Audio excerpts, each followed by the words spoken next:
Ladies and gentlemen, we have a very special treat for you now. A good friend of the show, former Imagineer Jim Shull is here. Jim, it's good to see you again. It's good to be seen. And thanks for having me back on, Tom. Happy to have you. And I knew we were going to come to this day eventually when we rolled around to the Toontown anniversary.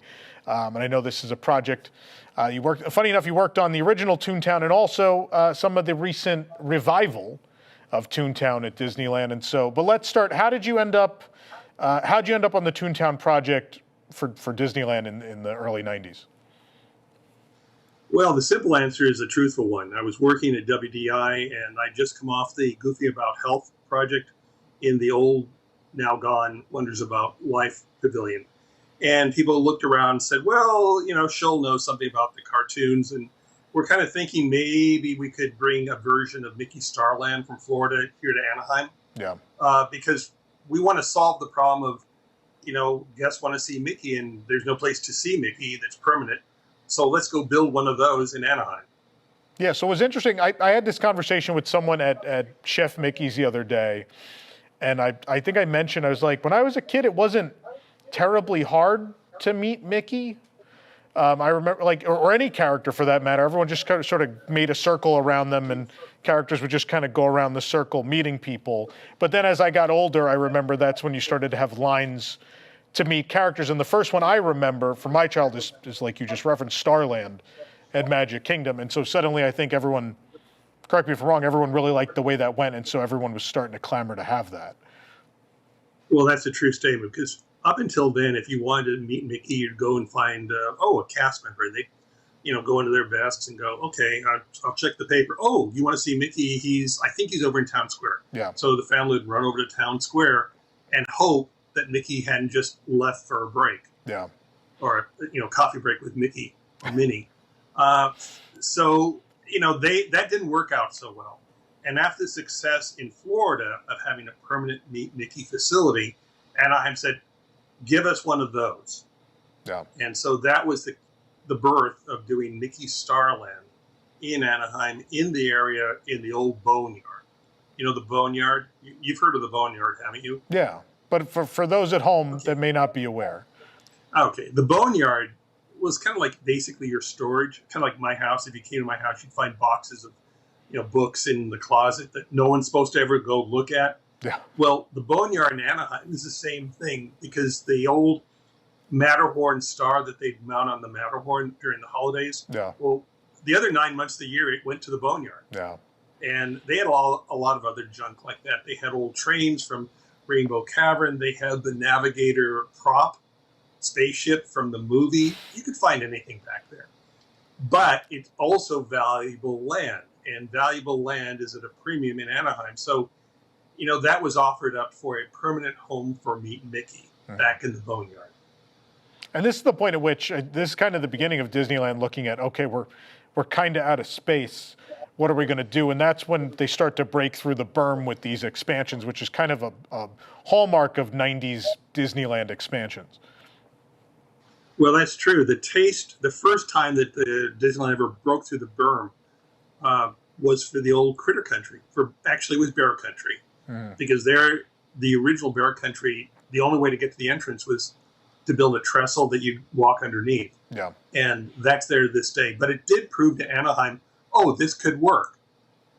And so by the time we got around to Mickey's Toontown, it's like, okay, hey, you know, you can take the Boneyard and the trash dump, which is also part of the Boneyard, and take that over and make a 3-acre land.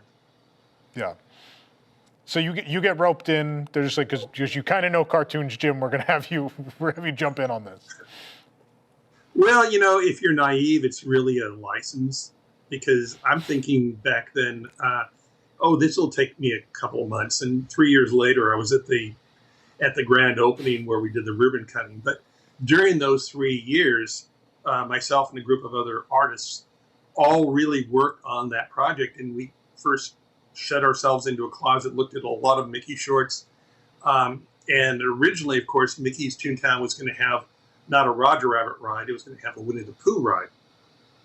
And you can see that in some of the early artwork that was released. Yeah. There's a lot of trees in a corner that kind of looks like 100 Acre Woods. And that's what that was, until Michael Eisner came into a meeting and said, "Oh, by the way, what you're doing is great, but just redesign half the land and make it Roger Rabbit, Yeah. and have a good day." And he left. Well, what's funny, I think I've briefly talked to you about this before. In an auction a couple years ago, I bought blueprints, which I think predate the Winnie the Pooh ones, where I think that side is Little Mermaid. So I have Toontown blueprints for Disneyland that have a Little Mermaid section, and then kind of the rest of not downtown Toontown, the other side. And then there was a big theater out on that end. So this clearly morphed several times before everyone arrived at the final product. Yeah, Mermaid was there as a candidate, Winnie the Pooh, of course, and eventually became Roger Rabbit. Yeah. But what was consistent was everything was driven by Meet Mickey. Having a permanent all-weather facility that people knew that if they walked there at that hour, anytime during the day the park was open, they would be guaranteed with their family to meet Mickey Mouse. Mm-hmm. Yeah, that's what drove it. And you could see that as it morphs, that's always the one piece that just sat there in the middle, sort of untouched, right? Right. Although, again, referencing back to your plans and some other artwork that was released, the original Meet Mickey Theater was pretty straightforward. It looked like something that could have been on Main Street, USA. Yeah. Once, however, Roger Rabbit came into the mix, well, everything there suddenly became Toontown. And Toontown was the squash and stretch that we saw in the movie Roger Rabbit. Uh-huh. And so everything that was in those maybe 5 minutes of animation and only a couple of frames in a couple of scenes became the backbone for everything that was designed for Mickey's Toontown as we know it.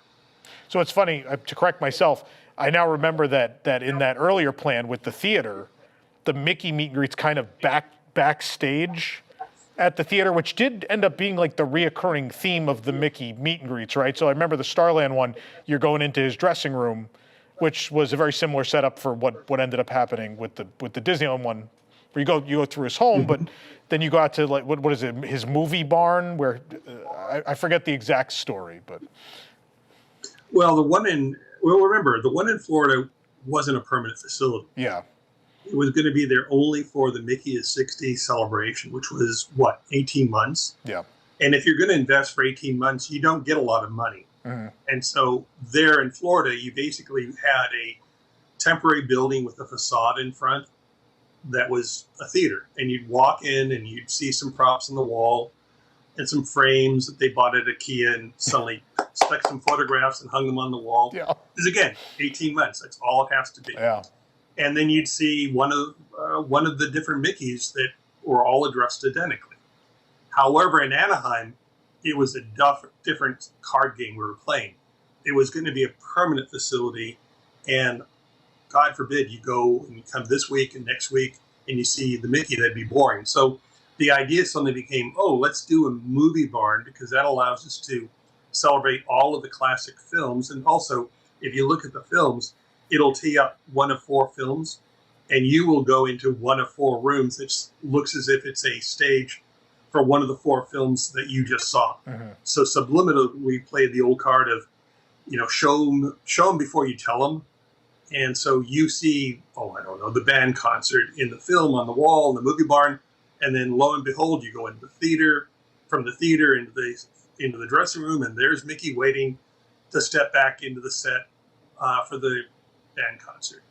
And that became very satisfying. And also we did a little bit of movie magic where we had some rolling film racks that concealed the other 3 doors behind which there were Mickeys. And so again, from your vantage point as a guest, you walk into the hallway, there's only one door. Because there's only one door, therefore there's only possibly one Mickey. So let's go in. There are only going to be 8, maybe 10 people at a time.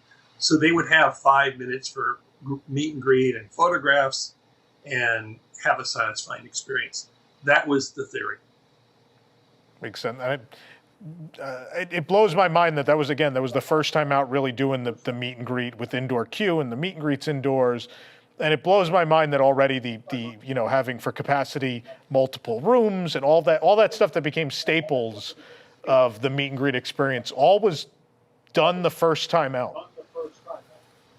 Well, it was, and there was a lot of facilities because this was going to be permanent. So the whole basement. When you meet Mickey, you're actually standing on the second floor of a 2-story building. And the first floor, which is beneath your feet, is actually where Mickey gets ready and have his, cappuccino and his piece of cheese and little cracker before he goes back on stage. Yeah, that's great. So what did you spend a majority of your time on the project working on? Well, I work with others, but I kind of took the lead on Mickey's neighborhood, which is, well, if you think about Mickey's Toontown, it was divided into 2 areas.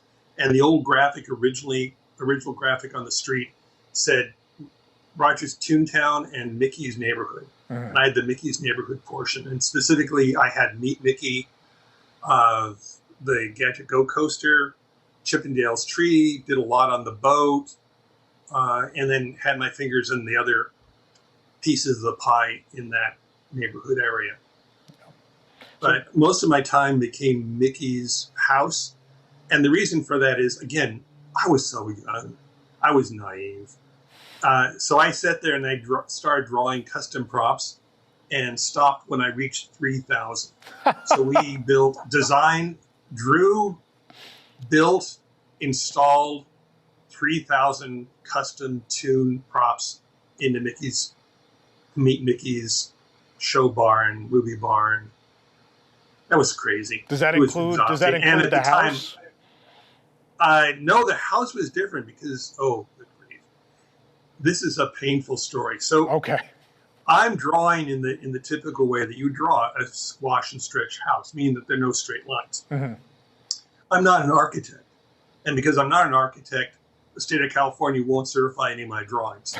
So we hire people who are architects who can be certified when a drawing set is submitted. Mm-hmm. So I go and I draw these beautiful drawings of Mickey's house, and it's all this squash and stretch.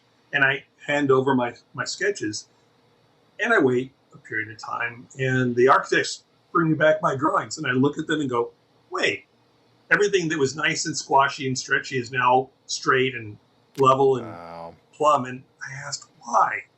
And they said, well, we thought you just couldn't draw.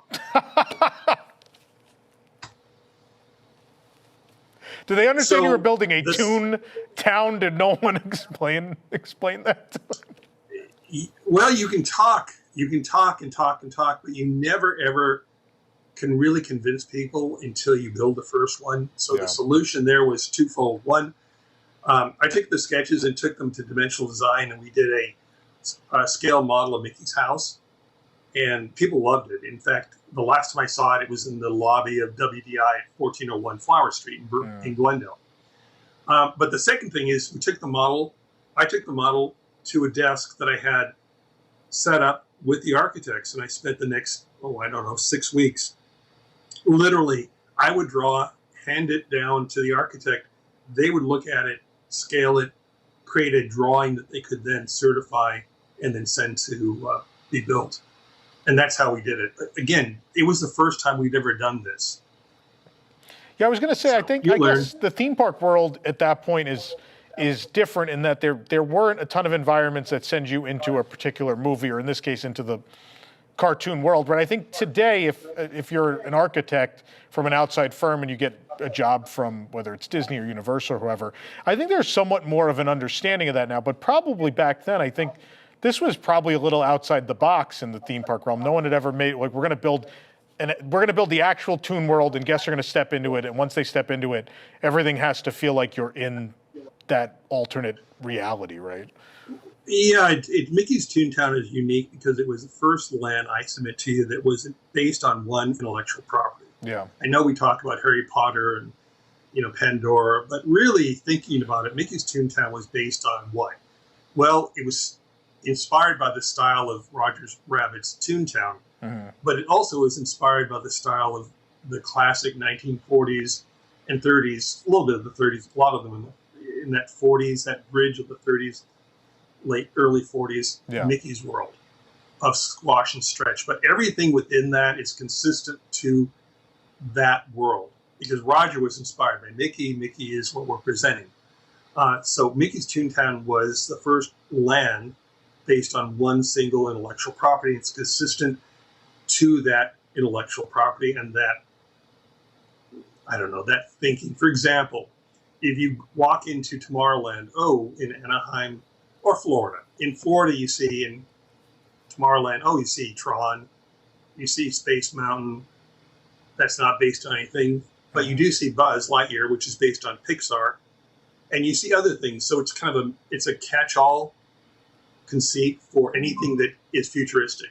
Yeah. Whereas Mickey's Neighborhood and Mickey's Toontown was not. It's consistent within that one single thought. So what other, do you want to take us on a tour? Are there any other interesting places and stories we should visit in early Toontown? Oh, let's see. A lot of it was, I believed that they needed a hard ride. I mean, we were going to build by that point, we were going to build Roger Rabbit's Cartoon Spin. And there was a separate team that worked on it. Obviously, I'd be in meetings to find out, what are they doing? So I know if what I was doing was going to conflict, but they were off on their own. But I really wanted to do roller coasters. I have done a lot of roller coasters in my career. Mm-hmm. But what we hadn't had at Disneyland was a junior coaster, or a little kid coaster, I call it. So that was the birth of Gadget Go Coaster. And that was designed and built by Vekoma, based in lovely Vlodrop, the Netherlands. And they just so happened to have a coaster called a roller skater. And so they had two examples of that. One was in Finland, and the other one was down in Germany. And so a group of us from Glendale and a few guys from Anaheim boarded a plane. And so we flew first to Finland, and then after that flew down to Germany. And the German thing was actually a little tiny beer garden park that was owned by a wonderful little family who just bought the first roller skater. And they themselves were very proud because they painted their roller skater bubblegum pink. And they showed us that they still had some cans left over, the bubblegum pink, underneath their station, which was basically, imagine that you go to Lowe's right now and order a tool shed. Mm-hmm. It's one of those, the painted pink.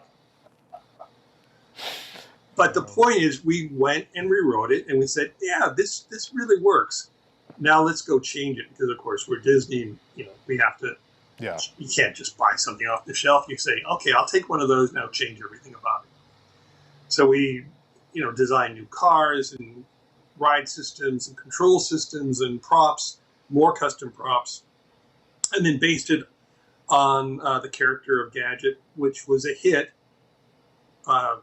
character in probably a sort of forgotten series of Chip 'n Dale's Rescue Ranger. Mm-hmm. And we had a meeting with Jeffrey Katzenberg, who impressed upon me his urgent interest in promoting a syndicated show, which was Chip 'n Dale. And being a good soldier, I said, yes, sir. So it became, Gadget's Go Coaster. And I put Go Coaster in because I thought, it's a roller skater, it's a roller coaster. What does a roller coaster do? It goes.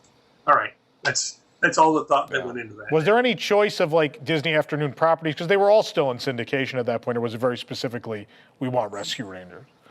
Yeah, actually, it's so funny you brought that up, because it just so happens, Mickey's Toontown was built on the installment plan. We had to burrow underneath the train berm to get to the site. And so they built the train tunnel underneath the train next to Small World and built a soundstage for a meet and greet where you too could come and meet the Disney Afternoon Live characters. Yeah. So this brochure was handed out to all the guests who come to the summer. We have you cropped a little bit, so you might just have to put it kind of over where your face is. So you have your there you go, that's good. I'm behind. I love how pristine you've kept this. This is why I like you, Jim. I know. I appreciate this so much. It's ridiculous. What is this? This is like 30 years old. It looks better than I do. It's not ridiculous. As a person who loves this ephemera, the fact that you have kept it pristine brings me so much joy. I can't begin to tell you. Well, looking at this map, let us forget, you used to be able to go around and go to places like Louis, and the motorboat cruise was still going, although it was the voyage to Gummy Glen.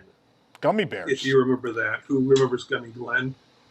Which Gummy And bears then now has a also they reference have in the- your Runaway Railway queue has a Gummy bears reference. That made me very Absolutely. happy.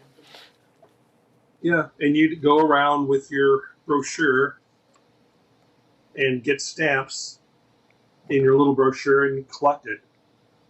So that's what was in this location before Mickey's Toontown. Yeah. Lest we forget. But as far as Gadget, we definitely want Rescue Rangers, or was it any pick of the syndicated programming? No, we definitely, I mean, it's one of those things where they come in, they tell you, you listen, okay, here's the deal about being a creative designer or design director, is you listen to what they say, and then you listen to what they are really saying. Yeah.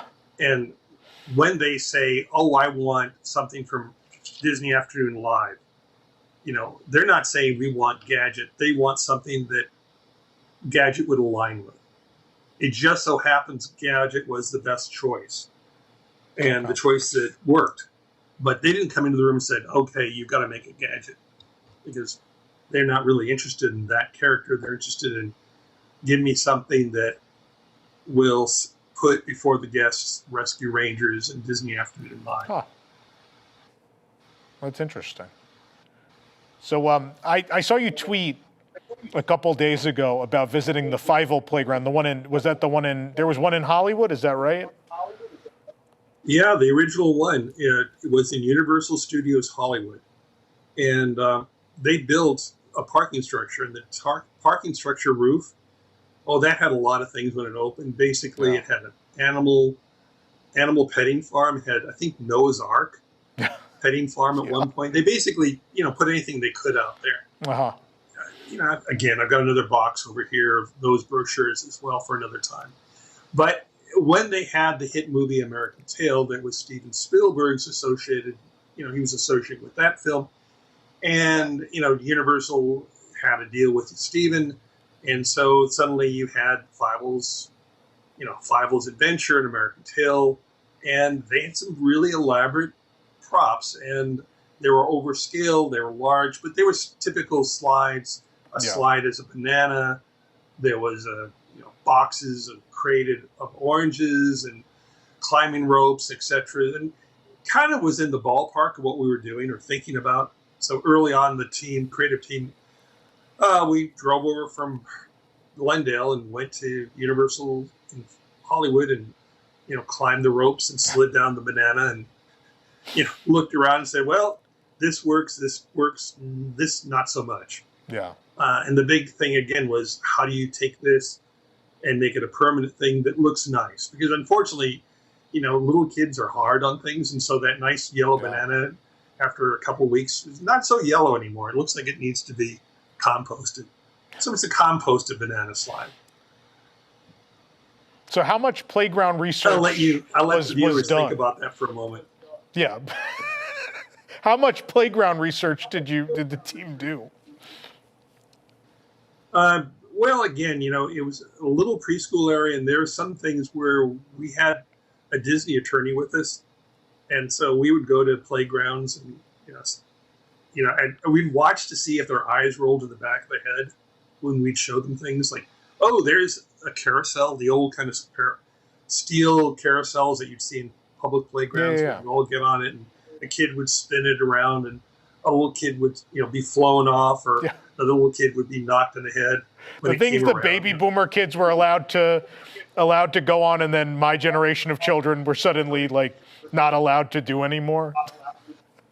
Yeah, that one. And we watched to see if the smoke came out of the ears of the attorneys, and say, oh, guess we can't do that one. Yeah. But and there were caveats. But it was a good lesson because there are caveats. When we did end up building slides for Chippendale's Tree, originally we went back and forth. They said, okay, the slide has to be covered. And the reason the slide has to be covered is if a child sliding, they can jump out. Mm-hmm. Well, what kid jumps out? Nobody. But, okay, we'll cover the slide. Okay, so it was there a couple of months after we opened Mickey's Toontown. Then they decided, okay, kids are hiding in the slide. And so they're waiting for some other kid behind them to slide. and they're waiting halfway up the slide to, I guess, mug the kid or something. Yeah. So we got to uncover the slide. Okay, so we uncovered the slide. Okay, now we've got kids jumping out again. Now, has any kid jumped out? Well, yeah, it doesn't mean that they have jumped out. It means they could jump out. All right, so I see that where this is going, and eventually they took out the slide and put a staircase in, because now you got to, if you go inside the staircase that's inside the tree to get to the top, how do I get out? Well, another staircase. We also had the same issue with the slide in Donald's boat. So Disney could be said to be very anti-slide. Yeah, so my first trip to Disneyland wasn't until, I think, 2009. And so Toontown had already been neutered at that point. So people had to explain a lot of things to me, like the abandoned acorn ball pit had to be explained to me. I've triggered something. You're triggering. It was like PSD, for soldiers. I have ball crawl PSD. So this is your fault. If viewers want to turn away, this is the time to turn away or plug their ears. Oh, boy. You've been warned. So one of the things we found in our research is ball crawls are really popular. Kids love them. Little kids love ball crawls. Yeah. They jump in them. They throw balls at each other. They spin around. They burrow. They're great. We're going to build a ball crawl. All right. So how do we make it Disney? Okay, we'll pick Chip and Dale. But he can't have balls. What will he have? Acorns. So suddenly we're building, I think it was 8,000 acorns. And, acorns, it's going to get dirty. So we had a acorn washing machine behind Chip and Dale's acorn crawl. And that took care of the problem, doesn't it? I mean, doesn't that make sense? Yeah. Except little kids also do one other thing in a ball crawl. And, mommy, I'm going to get, I'll be, what, mommy, too late. And so what, your child left behind in the ball crawls, those balls start to turn and spin, and physics is interesting. There's something called wicking. And so what you do when you make a deposit on one ball, suddenly it kind of migrates, and so all thousands of balls suddenly get coated. And so now you have this ball crawl that there's no ball crawl acorn machine that could possibly, on this planet, in this universe, in this multiverse, that could clean those acorns. They were brown too, weren't they? They didn't start brown. You're looking at the photographs. Oh. You're looking at the after photographs. They weren't brown. Wow. Oh. Yeah. So, how long did that last? The ball. Not very long. Not long enough. Yeah. Not very long enough. I actually built the model for that.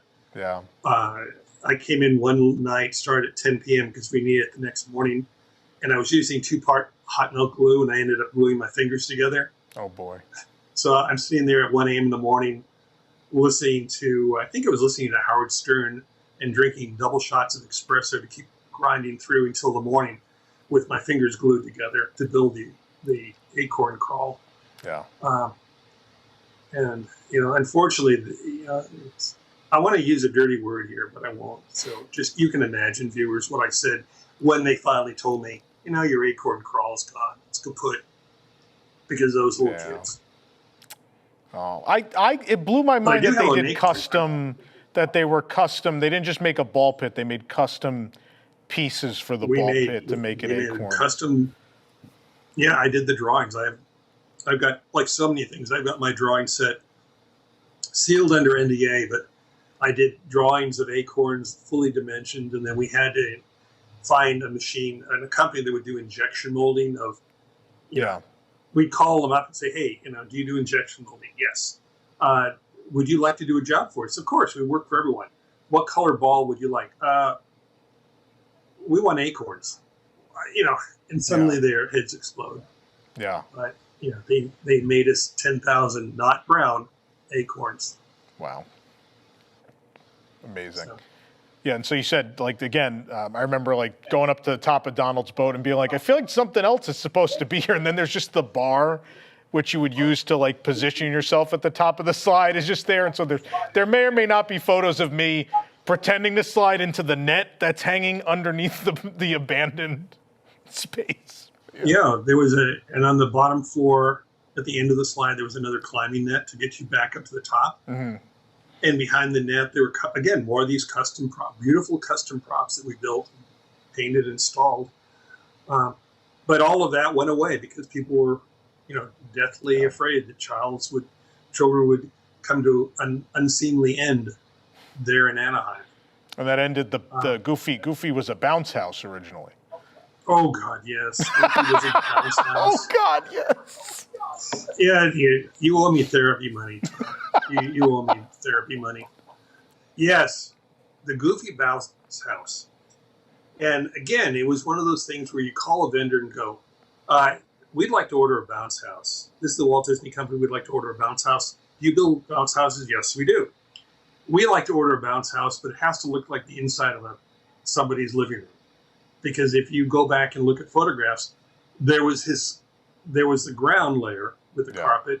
There was a custom print design. And then there was this couch, which was part of the inflatable. And then there was a fireplace, again, part of the inflatable. Everything about that was incredibly well detailed. And our argument to the lawyers was, well, this is in every Chuck E. Cheese, Burger King, McDonald's, and every schools are doing them. You have a birthday party for your child, you call the bounce house company and they bring over your bounce house and your kids jump in it and they have a great time. Yeah. And everyone said, yes, you can do that, until suddenly we couldn't. And Goofy became something else after that, then it became closed after that. And now I don't know what's going to come next because I wasn't involved in Toontown 2.0 in that section. It's nice to see that I will say this, what I'm excited about is that they finally are putting the money in to replace the things that got ripped out, right? So, I mean, that's got to be a positive to see those things come back to life finally, right? Well, you're 100% right because let's be honest, Anaheim is a Swiss clock. You can't put something in without taking something out. And Toontown is 3 acres of valuable property. Yeah. And had Toontown continued to decline in maintenance, it might have been removed totally. Again, there were discussions, and you've seen online where, in fact, you've been there. Roger Rabbit, his story was slightly tweaked with Jessica Rabbit to bring it more into the sensitivities of this decade. And so it might have gone away. And luckily it didn't. And I'm convinced that due to the value of Mickey's Toontown, they kept it. They made a decision to keep it and bring back Goofy's house and bring back Donald's boat. And that ensures that both of those will be in place in Anaheim for families for another 20 years. But they said, Jim, no, your ball pit's dead. We can't do anything about your ball pit. You can't unsee some things. When you're looking at a formerly, brown acorns, you go, I can't unsee that. Yeah, I just was amazed because I couldn't even tell what it was. I remember the person that took me back there was like, do you know what this is? And it just looked like this. It just was this abandoned cave in the back corner. And I'm like, I can't imagine what this could have been. And then they said acorn ball pit. And I immediately had FOMO that I had missed out on like the greatest playground in Disney history. That's genuinely how I feel. Because again, you mentioned this briefly. I don't know if it was the pre-interview or at the beginning of this one.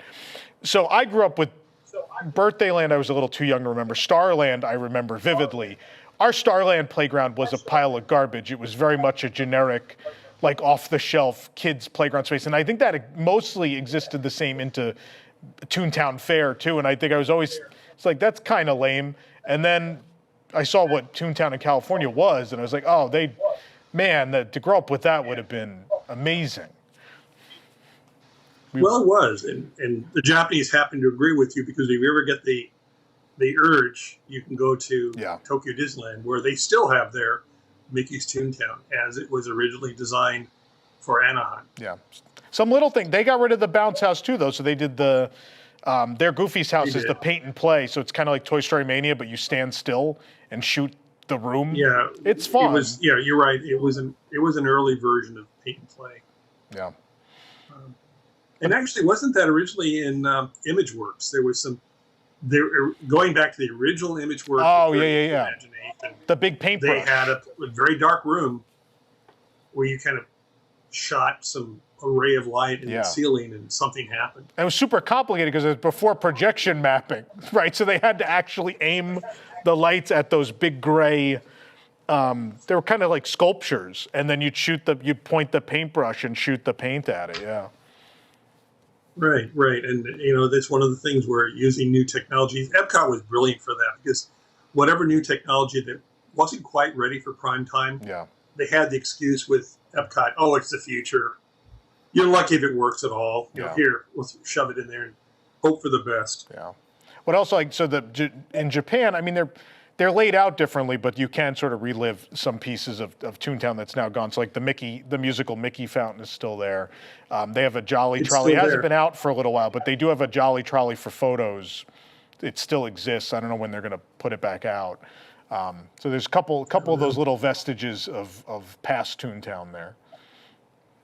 Right, and you're right about Tokyo is a mirror image of the one in Anaheim. Yeah.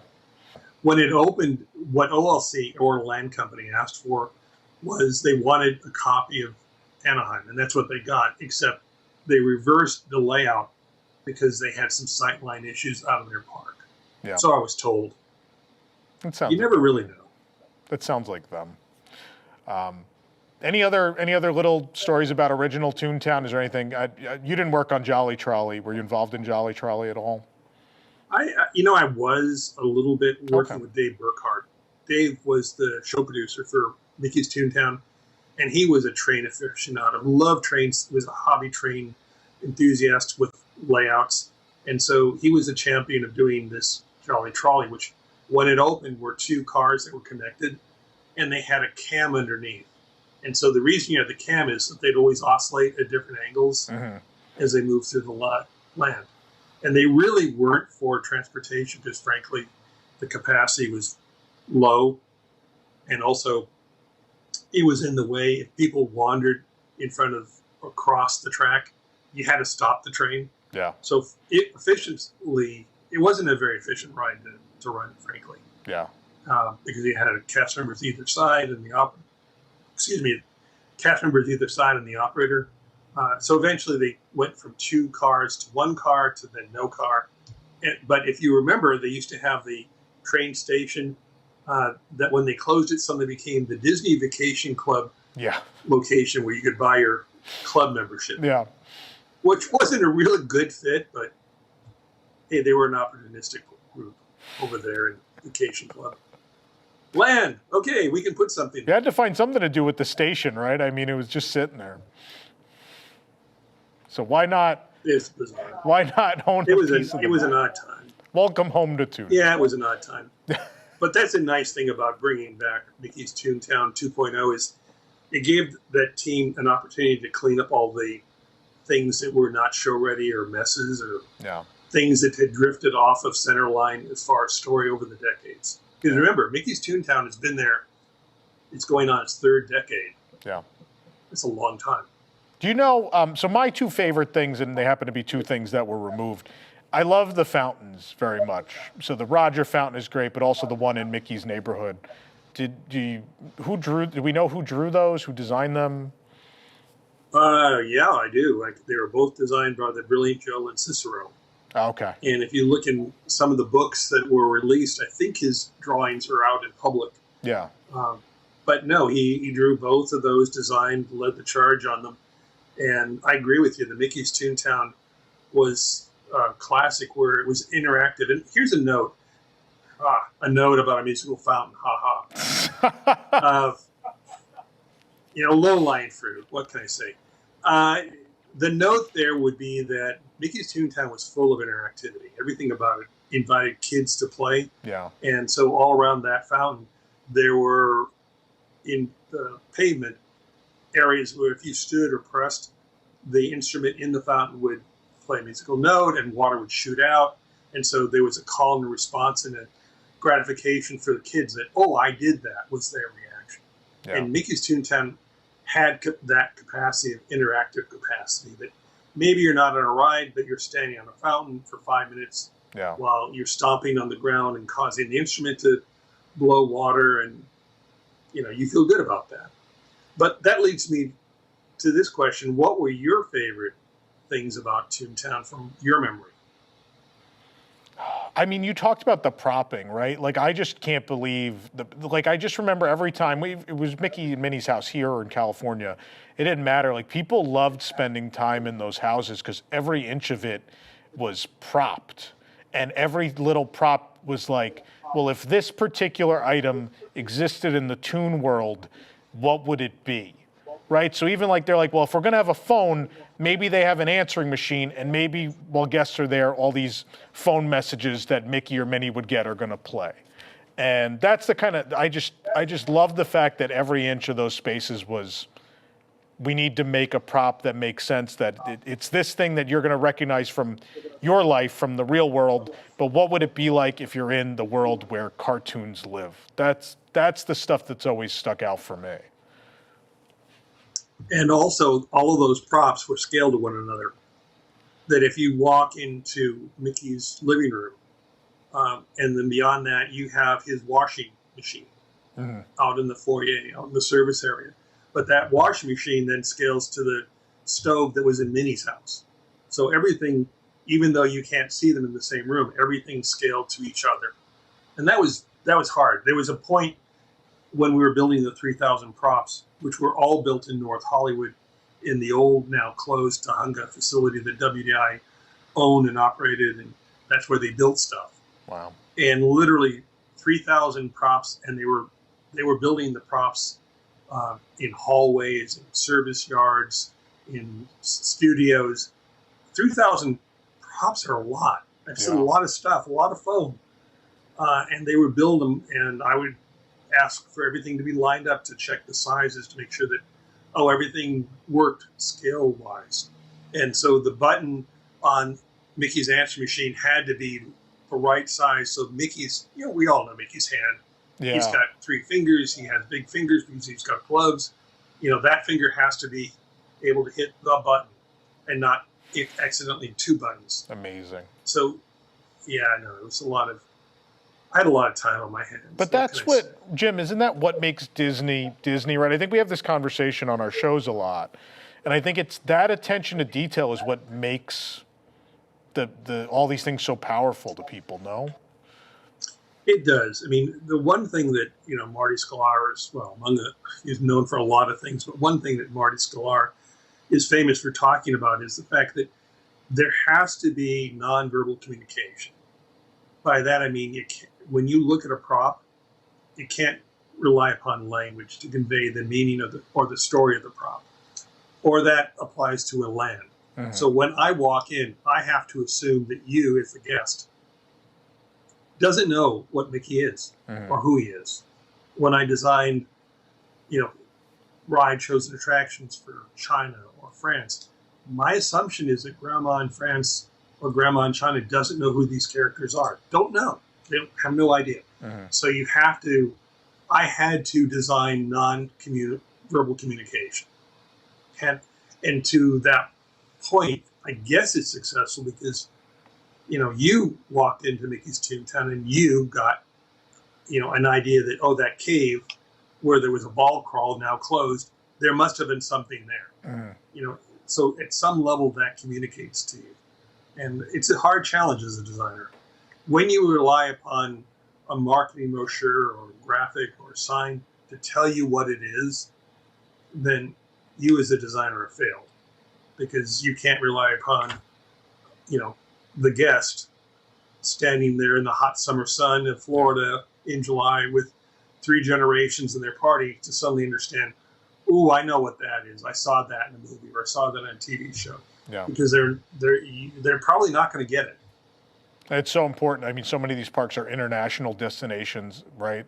I mean, we get tons of international tourists here in Florida. I know Paris, that was a big concern with so many different languages to address in such proximity, right?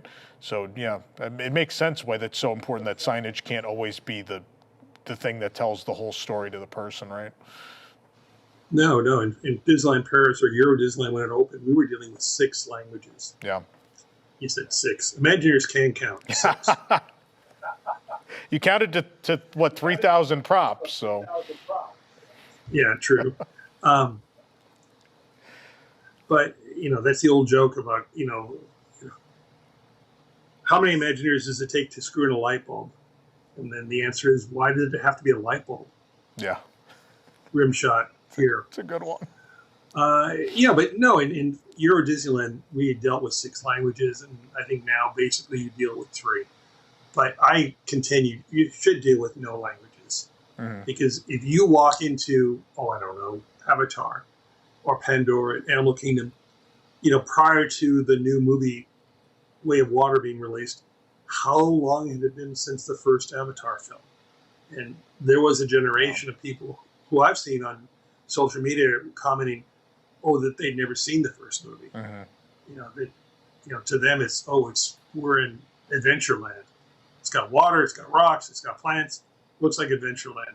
Oh, except for the 10-foot tall, big green people or blue people are walking around. Yeah. So again, you can't rely on the assumption that people know as much as you know. You have to assume, in fact, they know nothing. Yeah. So speaking of props, so I've been to Runaway Railway in California now, in Toontown, and I recall a group of Imagineers who worked on the project were waiting at the exit, and they're very, very happy and clapping as everyone got off. And I talked to a couple for a few moments, and they're like, "How'd you feel about it?" I was like, "I love the queue. It is one of the best queues I've ever seen. It is," and I said, "It's Tokyo quality." I felt it was Tokyo quality. And then, Jim, I find out that you were involved in that. This is true. My very last project before retiring at WDI after a couple of decades, over 3, time flies, was working on the design for that queue. And there were 2 things that were really guiding that. One was, even though the show is really inspired by the new Mickey cartoons, it lives in the old Toontown. So there had to be a buffer between that, where you're standing in front of the theater on the street, to entering the theater, to entering the world of Mickey and Minnie, based upon the cartoons. So that gave us an opportunity and a style guide. The second thing that happened was, luckily for us, the show building is way out in the distance. It's replaced some old buildings. But that meant there had to be a connective tissue corridor between the entrance of the ride and the show building. And what that meant is there's this long walk inside of a building to get there. And what do you do with a long walk? Well, you fill it. And so if you're basing your show upon the cartoons, well, now you can do a callback to the classic Mickey cartoons of the 1930s and even a little bit of the 40s. So I got a chance to start to look at the cartoons. And I work with the team, and luckily they humored me. But, things like the beanstalk from Brave Little Tailor, or the plane, or the other bits and pieces. I'm not so wild about Disco Mickey because I just don't like that era. It's something about me. It's like the ball crawl and brown acorns. Not my thing, but it's still part of Mickey history. So it has a place in there. But the idea was, really wanted to make a queue that would serve as a walkthrough. So even if you never got to the ride and just simply walked through the queue, you'd feel like, ooh, I'm satisfied. I saw something. I was entertained for the time that I'm standing waiting for the ride. Yeah. Any particularly Have you interesting been to stories one, of developing those props and gags and things in the queue? Yeah, I mean, as much land as we had, I wish we had more, because Mickey has such a rich history, and there's so many iconic props. Yeah. That there just isn't enough. Was there stuff you wanted in there that didn't make it? Oh yeah. Okay. But unfortunately, NDA. Yeah. There'd be a large Mickey there'd be a large 3-fingered hand right now. If I start talking, they'll grab me. Yeah. I don't know. When you compare and contrast Anaheim's Mickey with Florida's Mickey, what's top of mind when you compare the two? I mean, I assume you've been to the one in Florida. I'm assuming you went through the queue. What was your reaction? So obviously the queue in Florida uses the queue that was there for Movie Ride, which I love. It's a gorgeous space. But I will say this, I think as soon as I got off Runaway Railway the first time in California, I felt totally different about it. And it wasn't the fact that it replaced the Great Movie Ride. I know the people that like Runaway Railway in Florida always try to throw that on me as if that's the pure reason. And I truly think the one in Toontown feels like it's been there all along. It is so perfectly wrapped into the place it exists, right? There's a sense of place and story. You're at the El Capitan Theater. There's a little plaque outside that sets up where you are, that this is the movie house in Toontown. And then you have this beautiful natural progression from the start of Mickey's career up to the modern shorts. And then you go on the ride, which is you bursting through the screen into the world of the modern shorts. And so there's nothing jarring about that storytelling. It's this beautiful natural progression from this is why we're here in Toontown. Mickey lives here. All these artifacts are on loan either they're from the movie house, or they're from Mickey or whoever put them or donated them and put them on display. And it leads into you're at the screening of this new short and the screen explodes and you go into that particular cartoon, and all of that feels very natural. And I think the Florida one, it never feels natural. It's like, oh, we're at the Chinese theater, and then very suddenly we're watching a cartoon at the Chinese theater and the wall explodes and we're in the cartoon world. I don't think there's a nice flow. I don't think just the presence of some screen posters in the queue is enough to give you a natural transition from I'm in 1930s Hollywood to I'm in a cartoon. I don't think the transition was handled as thoughtfully as it is in California. That's at least how I feel. Well, they didn't have the luxury of real estate in Florida that they have in California. That's true. It's a lot of exterior. In California, in California, when you're about to go into those theaters, well, we've all been in multiplexes. It's all we live with now. And so you will accept walking into a theater hallway and going, oh, well, through that door is a theater showing X. But I'm going to go into the door to my right, and that's going to show me the Mickey cartoon. Mm-hmm. So that is an example of logical storytelling, not dependent upon verbal communication. It's just simply something that you're already familiar with. Yeah. And that's, again, something I try to do as a designer is I try to talk to you in a language and tell you a story you've already heard. And what that does is it relieves the burden of me telling you something that you've never encountered before. It means, of course I'm in a theater. I just saw the concession stand. Yeah. Concession stands always have ketchup dispensers. I just saw that. They always sell popcorn. I just saw that. Oh, there's a hallway leading to two doors through which there's a theater where I'm going to go, and I'm going to go over to this door and I'm going to go see my cartoon, which then shenanigans occur and the story that you saw in Florida begins. Yeah. But all of the preamble of that makes that moment of the screen exploding. It just, I don't know, it just feels like it makes more sense. We've seen Mickey's progression. We've arrived at the theater for the short, and I don't know. It just felt natural. And the ride itself, too, I think it just felt like it belonged where it was. Where I think in Florida, you go back out into 30s Hollywood, and it's like, I don't know if that makes sense where they put it. I think that's kind of the issue. Well, I think it feels made. It's funny, it wasn't made for Toontown, but it feels like it was made for Toontown.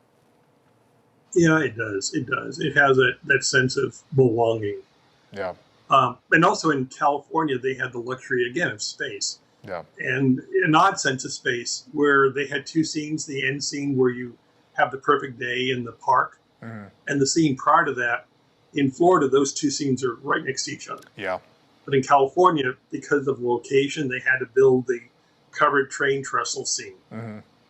And it's not a lot going on, but it's enough there that it becomes a palate cleanser. So you're going from, I'm going from this madcap factory that turns into a park, and now I have this palate cleanser of the train trestle where Goofy can have a moment with us to talk to us, and we can kind of look around and then we see the park.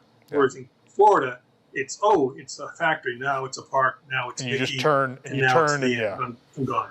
Yeah, and also the other little added sequence in California where the squid pulls the drain plug and actually explains to you why you're getting flushed. Yeah, I mean, it lets the story breathe a bit. So I definitely, like, ride-wise, I definitely prefer the California one, but they had luxuries that the Florida team didn't have, Well, now you have a reason to move to California. There you go. It's the only one, just Runaway Railway. Well, all you need is one. If you can afford a house out here, you're good. I don't even know what Mickey's paying for his bungalow in Toontown these days. I don't want to know. No, its price is up. I think he made an ADU out in the backyard now. He's renting it out to make his payments. Well, Jim, this has been fascinating. A wonderful trip through Toontown's 30-year history. Can you believe it lasted this long? Could you have possibly imagined 30 years later Toontown would still be? Do you think it was that strong of a concept 30 years ago? Yes and no. I mean, the reality is I believe in this concept then, and I believe in the concept now. The reality is probably not, because the Disney company keeps moving, and real estate being what it is, it could have been replaced. But it looks like with the renewal of Mickey's Toontown 2.0, it's got a renewal on life, and it'll be there for another couple of decades. So I'm happy. That's great, Jim. We got to go have a picnic out on the AstroTurf when it reopens. Totally. We'll make it happen. Jim, thank you so much for your time. Really appreciate it. All right. Until next time.